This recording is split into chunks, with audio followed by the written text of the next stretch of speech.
L'association Alerte Pesticides Haute-Gironde et plusieurs autres collectifs se sont rassemblés ce matin sur le marché de Blaye en Gironde. Ils demandent une nouvelle fois au préfet de Gironde une zone de 200 mètres autour des établissements sensibles où seuls les produits bio seraient autorisés.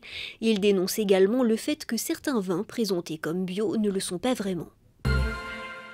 Des obus de la Seconde Guerre mondiale pêchés ce matin dans la Garonne.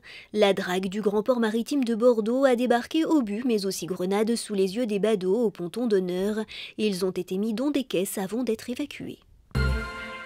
À quelques jours de l'acte 22, la mobilisation des Gilets jaunes ne faiblit pas. Ceux d'Artix dans les Pyrénées-Atlantiques se retrouvent chaque jour dans leur QG monté début janvier le long de la D817 sur un terrain privé avec l'accord du propriétaire. Une maison qui s'améliore au fil du temps en fonction des dons qui leur sont faits. Ils sont une dizaine à se retrouver là tous les jours et se relaient la nuit pour que leur abri ne reste pas sans surveillance.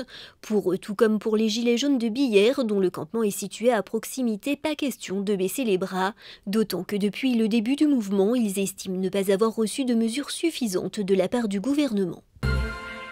Jusqu'à la fin de l'été, c'est au musée de Mont-de-Marsan que les visiteurs pourront admirer la Méditerranée, cette statue de bronze d'Aristide Maillol, un prêt du musée d'Orsay qui intervient dans le cadre du plan culture qui permet à 400 œuvres d'être prêtées à des musées de province.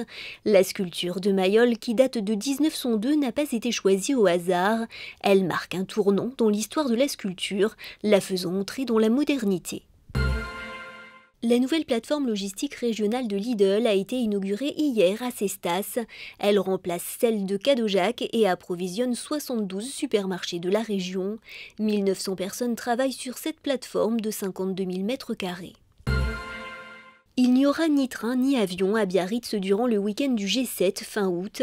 L'aéroport sera réquisitionné pour les vols des délégations étrangères venant au G7. La gare, quant à elle, sera fermée pour des raisons de sécurité. Les personnes se rendant au Pays Basque entre le 23 et le 26 août prochain devront donc descendre dans les gares voisines, à savoir Bayonne, Saint-Jean-de-Luz ou encore Hendaye.